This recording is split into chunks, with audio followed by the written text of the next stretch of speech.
Hello नमस्कार बच्चों, मैं अनिल कुमार आप सबका स्वागत करता हूं हमारे इस छोटे से यूट्यूब चैनल में।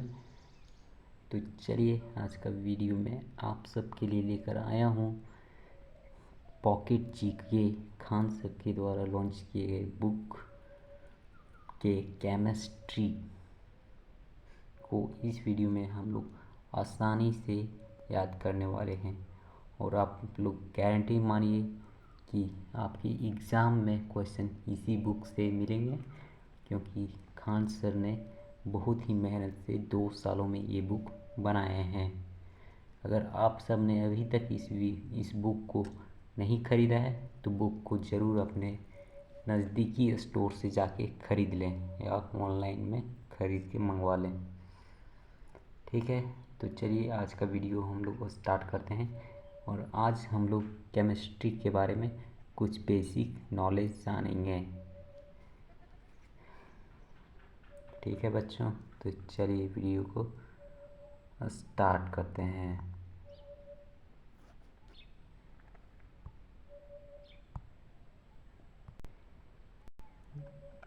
जैसा कि हमने आपको पहले ही बताया कि इस वीडियो में हम लोग केमिस्ट्री के बारे में कुछ बेसिक नॉलेज के बारे में जानेंगे, जहां से आपकी एग्ज़ाम में क्वेश्चन डायरेक्ट देखने को मिल जाता है। तो पहले परिचय को देखते हैं। केमिस्ट्री क्या है? केमिस्ट्री विज्ञान की वह शाखा है जिसमें पदार्थों के भौतिक एवं रासायनिक गुणों, संगठन, संरचनाओं, मध्य होने वाली अंतर्क्रिया एवं उनके परिणामों का अध्ययन किया जाता है। सबसे पहले केमिस्ट्री शब्द जो है वो केमिस्ट्री से बना है, जिसका अर्थ होता है काला रंग। और केमिस्ट्री मतलब रसायन विज्ञान के जनक कहा जाता है लेवोजियर। लेवोजियर ने 1778 में ऑक्सीजन तथा वर्ष 1783 में हाइड्रोजन की पहचान एवं नामकरण किया। तो आपके एग्ज़ाम में यहाँ से डायरेक्ट क्वेश्चन मिल सकता है कि केमिस्ट्री के जनक किसे कहा जाता है, तो इसका सही जवाब हो जाएगा लेवोजियर। नेक्स्ट चलते हैं, द्रव एवं उसकी प्रकृति। जो इस बुक में दूसरा टॉपिक है वह है द्रव एवं उसकी प्रकृति। द्रव क्या है? वे वो सभी वस्तुएं जो स्थान घेरती हो तथा जिनमें द्रव्यमान भार विद्यमान हो कहलाती है द्रव। ठीक है, ब्रह्मांड की समस्त दृश्यमान वस्तु द्रव्य है।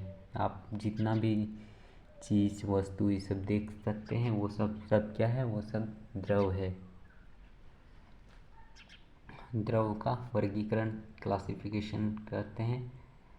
द्रव जो है वह पहले 2 भागों में बांटा जाता है, भौतिक वर्गीकरण, रासायनिक वर्गीकरण। भौतिक वर्गीकरण में आपको मिलेगा ठोस, द्रव, गैस, प्लाज्मा, बीईसी। बीईसी क्या है? बोस-आइंस्टीन कंडेंसेशन, जिसको हम लोग आगे इस वीडियो में डिस्कस करने वाले हैं।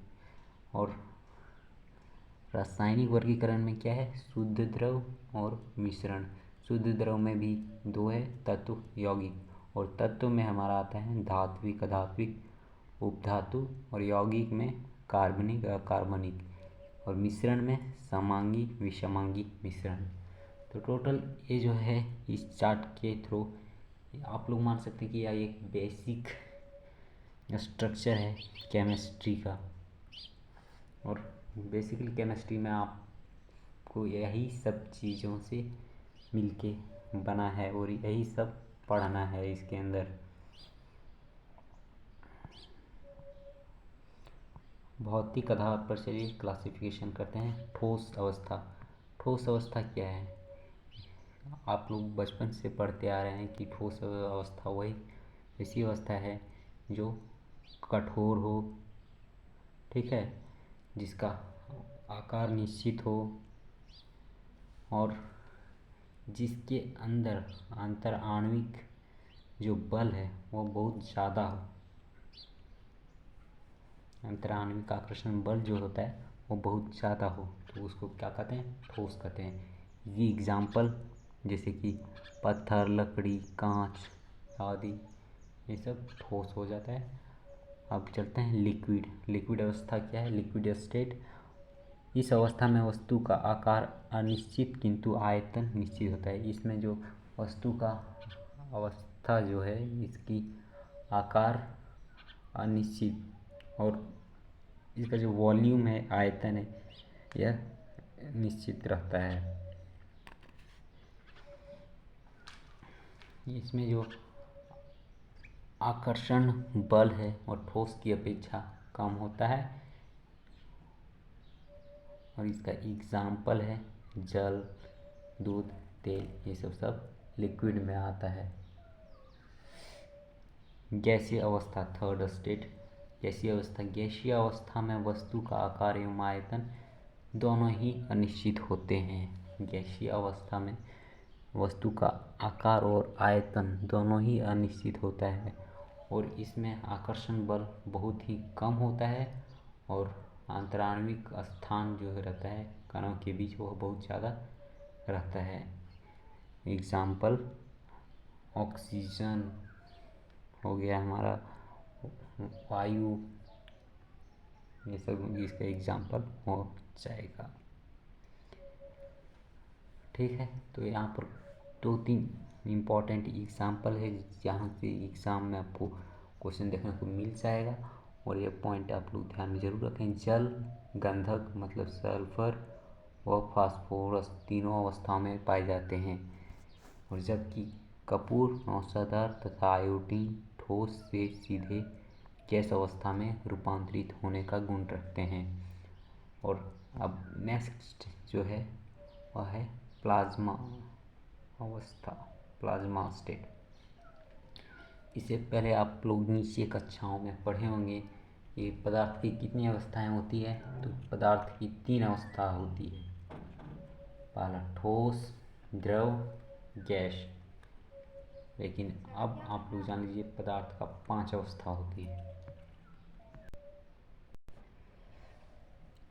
फोर्थ स्टेट, प्लाज्मा अवस्था। द्रव एवं गैस की वह अवस्था जिसमें उच्च ताप पर परमाणु आयनित रहते हैं।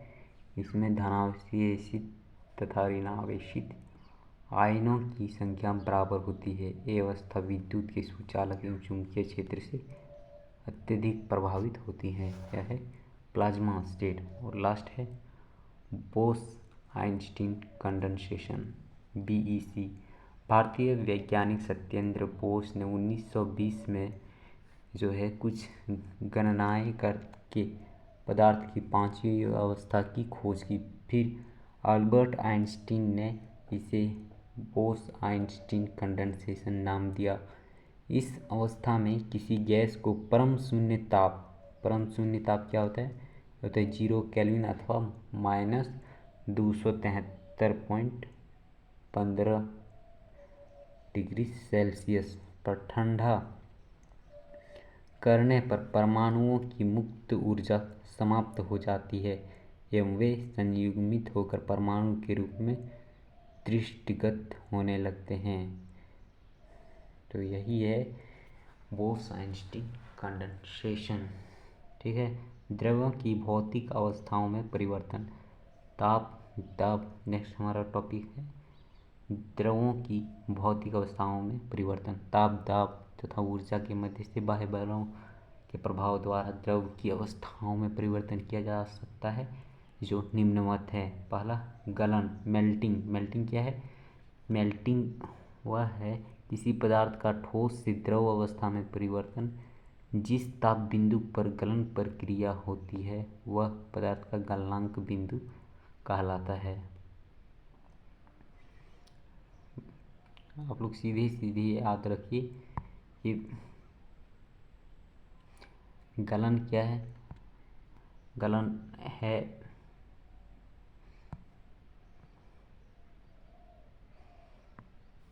गलन जो होता है वह एक ऐसी अवस्था होता है जब ठोस पिघल के लिक्विड फॉर्म में आ जाए। ठीक है, समझ में आ गया। नेक्स्ट चलते हैं वाष्पीकरण। वाष्पीकरण को इंग्लिश में कहते हैं वेपोराइजेशन। किसी पदार्थ या द्रव से गैसीय अवस्था में परिवर्तन। जिस ताप पर द्रव उबलता है, भाप में परिवर्तित होता है, वह उस द्रव का क्वथनांक बिंदु कहलाता है। पहले हम लोग पढ़ें गलनांक बिंदु, अब क्वथनांक बिंदु। क्वथनांक बिंदु मतलब वैसा टेम्परेचर जब कोई जो लिक्विड है वह गैस फॉर्म में बदल जाए, अब भाप बन जाए, तो उस बिंदु को क्या कहते हैं? क्वथनांक बिंदु।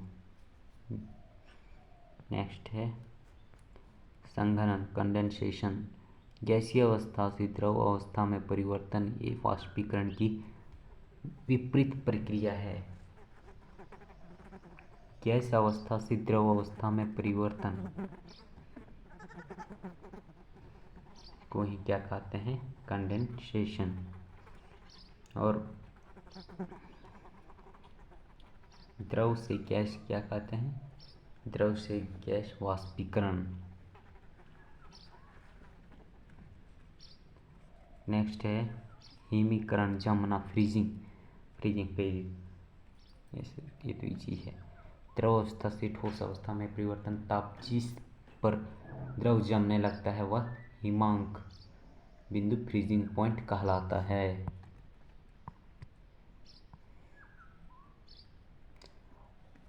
नेक्स्ट है ऊर्ध्वपातन। ऊर्ध्वपातन क्या है? किसी द्रव का ठोस अवस्था में सीधे गैसीय अवस्था में परिवर्तन हो जाना ऊर्ध्वपातन कहते हैं। मतलब मान लीजिए कोई ठोस चीज़ है, उसका बिना द्रव में आए डायरेक्ट वो गैस में कन्वर्ट हो जाता है, तो उसको क्या कहते हैं? ऊर्ध्वपातन। इसका एग्जाम्पल है कपूर का जलना। यह बहुतों बार एग्जाम में पूछा जा चुका है।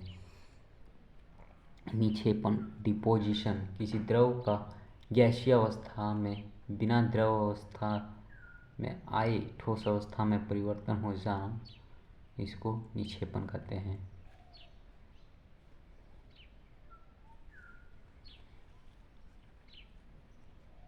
नेक्स्ट है रासायनिक आधार। रासायनिक आधार पर हमने यहाँ पर देखा, भौतिक आधार पर 20 यहाँ तक पढ़ चुके हैं। अब रासायनिक आधार पर हम लोग पढ़ते हैं। रासायनिक आधार पर पहले क्या आता है? तत्व, धात्विक, अधातु, उपधातु।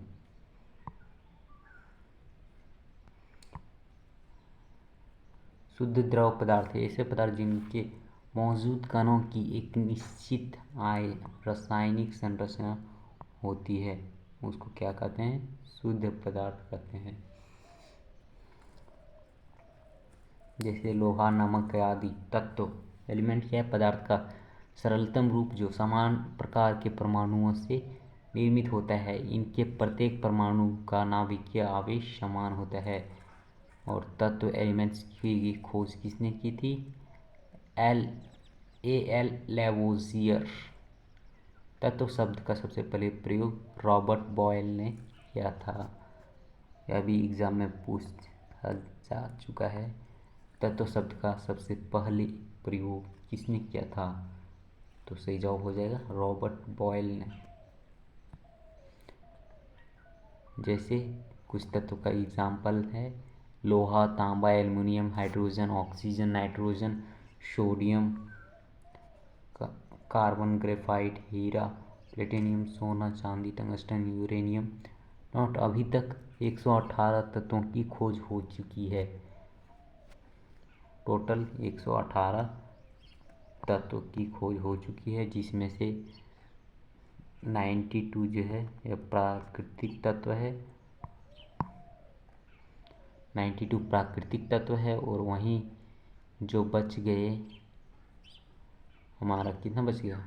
92, 8 और 18, 26 यह है मानव द्वारा संश्लेषित, मतलब 2 तत्वों से मिलाकर बनाया गया है। तत्वों को मुख्यतः 3 श्रेणी में विभक्त किया जाता है। फर्स्ट है धातु, मेटल। धातु क्या है? ठोस अवस्था में पाए जाने वाले ऐसे तत्व जो चालकता, तन्यता, सुदृढ़ता, घातवर्धनीयता आदि गुण प्रदर्शित करते हैं, धातु कहलाते हैं। पारा इसका अपवाद है। अपवाद जरूर याद रखिएगा। धातु का अपवाद में पारा आता है, जो कमरे के ताप पर भी द्रव अवस्था में पाया जाता है। ये अम्लों से अभिक्रिया करके हाइड्रोजन गैस देती है। ठीक है, विस्तार विभिन्न धातुएं आपस में मिलकर मिश्र धातु का निर्माण करती है, जैसे फेरस, कॉपर इत्यादि। धातु नॉन मेटल क्या है? धातुओं के विपरीत गुण रखने वाले भंगुर प्रकृति के तत्व अधातु कहलाते हैं। ये विद्युत के कुछ चालक होते हैं, जैसे नाइट्रोजन, सल्फर, फास्फोरस इत्यादि। इसमें भी एक अपवाद है जो कि अधातु में आ जाता है, जो कमरे की ताप पर लिक्विड फॉर्म में पाया जाता है, आयोडीन। उपधातु जो तत्व धातु एवं अधातु दोनों के गुण रखते हैं, जैसे जर्मेनियम, आर्सेनिक, एंटीमनी, ये सब जो धातुएं हैं ये है उपधातु। पृथ्वी पर यहाँ से आपके एग्जाम में क्वेश्चन 100% गारंटी के साथ देखने को मिल जाएगा।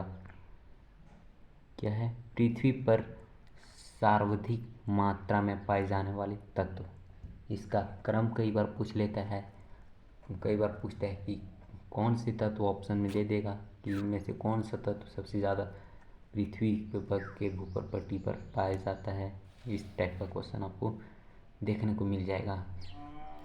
तो फर्स्ट है, पृथ्वी पर सर्वाधिक मात्रा में पाए जाने वाले तत्वों का क्रम क्या है? सबसे ज़्यादा oxygen, then silicon, then aluminium, then iron, then calcium, then sodium. और पृथ्वी पर सर्वाधिक मात्रा में पाए जाने वाले धातु को अगर पूछे तो धातु में याद रखिएगा, धातु में आपका आ जाएगा एल्यूमिनियम, आयरन, कैल्शियम, सोडियम। आप लोग इसका क्रम ज़रूर याद रखिएगा, क्योंकि कई बार क्रम भी पूछ लिया जाता है एग्जाम में। शरीर में पाए जाने वाले तत्वों के क्रम, ये भी बहुत ही ज़्यादा इम्पोर्टेंट टॉपिक है। शरीर में पाए जाने वाले तत्वों के क्रम, ऑक्सीजन सबसे ज़्यादा, then carbon, then hydrogen, then nitrogen, then calcium. शरीर में सर्वाधिक मात्रा में पाए जाने वाला धातु तत्व क्या है? वो है कैल्शियम। शरीर में सबसे कम मात्रा में पाए जाने वाला धातु तत्व जो है वह है मैग्नीज। यौगिक, अब कंपाउंड क्या है? यौगिक क्या है? दो या दो से अधिक तत्वों के एक निश्चित अनुपात में रासायनिक संयोजन से निर्मित इकाई यौगिक कहलाते हैं। ये दो प्रकार के होते हैं। फर्स्ट है कार्बनिक यौगिक, ऑर्गेनिक कंपाउंड, कार्बन हाइड्रोजन से व्युत्पन्न होता है, इसको कहते हैं कार्बनिक। और सेकंड है अकार्बनिक इनऑर्गेनिक, हाइड्रोजन के अतिरिक्त सभी यौगिक, जैसे जल एक यौगिक है जो दो हाइड्रोजन के परमाणुओं तथा एक ऑक्सीजन परमाणु से मिलकर बनाते हैं। बेसिकली कार्बनिक और कार्बनिक में बस इतना ही डिफरेंस है कि कार्बनिक में कार्बन जुड़ा रहता है और अकार्बनिक में कार्बन नहीं जुड़ा रहता है। कार्बनिक में कार्बन चेन आपको मिलेगा, जैसे मीथेन, मीथेन, प्रोपेन, ब्यूटेन, ये सब आपको देखने को मिल जाएगा। बेंजीन रिंग वगैरह ये सब कार्बनिक में आता है। और अकार्बनिक में जैसे आपका हो जाएगा लाफिंग गैस, ये सब हाइड्रोजन, ऑक्सीजन, H2O, ये सब अकार्बनिक में आ जाता है।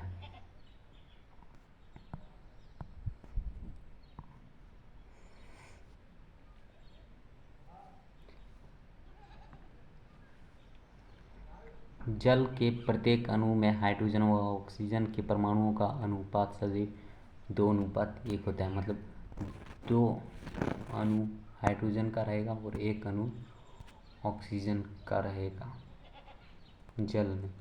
और वहीं जब भार को पूछा जाए तो भार का अनुपात रहता है 1:8। हाइड्रोजन और ऑक्सीजन का जब भार मतलब मास का जब रेशियो पूछा जाता है तो इसका हो जाएगा 1:8। यौगिक के अवयवी गुण भिन्न होते हैं, जैसे H2O का निर्माण हाइड्रोजन और ऑक्सीजन के मिलने से बना होता है। हाइड्रोजन का गुण है कि वह एक ईंधन है, जबकि ऑक्सीजन का जलने में सहायक होता है, परंतु इनके मिलने से बना हुआ यौगिक H2O आग बुझाने में सहायता होता है। देखिए कितना बेहतरीन तरीके से इस बुक में बताया गया है। तो आप लोग ज़रूर इस बुक को खरीदें और अपनी तैयारी को सुनिश्चित करें। और अगर आपको कहीं भी दिक्कत हो रहा हो तो फिर आप लोग कमेंट सेक्शन में ज़रूर बताएं। नेक्स्ट क्या है, मिक्सचर। मिश्रण क्या है, दो या दो से अधिक तत्वों को या यौगिकों को किसी निश्चित अनुपात में मिलाया जाता है तो उसे मिश्रण कहा जाता है। मिश्रण कई प्रकार के हो सकते हैं, उदाहरण के लिए ठोसों का मिश्रण, सीमेंट, पीतल, ये सब मिला के ठोस। ठोस द्रव का मिश्रण, ठोस द्रव चीनी जो है वो पानी में घोला जाता है, तो ये सब हो जाएगा ठोस द्रव का। द्रव का जैसे हो जाएगा द्रव का मतलब आप दूध में पानी मिला रहे हैं और फिर तेल में पानी मिला रहे हैं या अल्कोहल मिला रहे हैं, तो ये सब द्रव का मिश्रण। द्रव गैस का मिश्रण, सोडा वाटर जो है वो द्रव गैस का मिश्रण है। गैस का मिश्रण, coal gas, producer gas, water gas, अंगार गैस, ये सब गैस का मिश्रण है। ठोस गैस का मिश्रण, धुआं, कार्बन। ये था इंट्रोडक्शन क्लास आज का केमिस्ट्री का। अगर आपको ये वीडियो अच्छा लगा हो और हेल्पफुल हो तो अपने दोस्तों के बीच शेयर ज़रूर कीजिएगा। थैंक यू, मिलते हैं अगले वीडियो में। और कोशिश रहेगा कि वीडियो को ज़्यादा लंबा ना करें, शॉर्ट में रखें। और अगर आप लोग रेलवे की तैयारी कर रहे हैं, चाहे वो NTPC हो और ग्रुप डी का हो, LP का हो, तो आपके लिए यह क्लास बहुत ही ज़्यादा इम्पोर्टेंट रहने वाला है। तो आप लोग चैनल को ज़रूर सब्सक्राइब कर लें ताकि हर एक अपडेट सबसे पहले आप तक पहुँचे। और मेरा प्रयास रहेगा कि मैं अच्छे से आप सबके बीच में इम्पोर्टेंट क्वेश्चन बताऊं और जिससे आपको एग्ज़ाम क्रैक करने में सहायता हो। थैंक यू, मिलते हैं अगले वीडियो में। जय हिंद, जय भारत।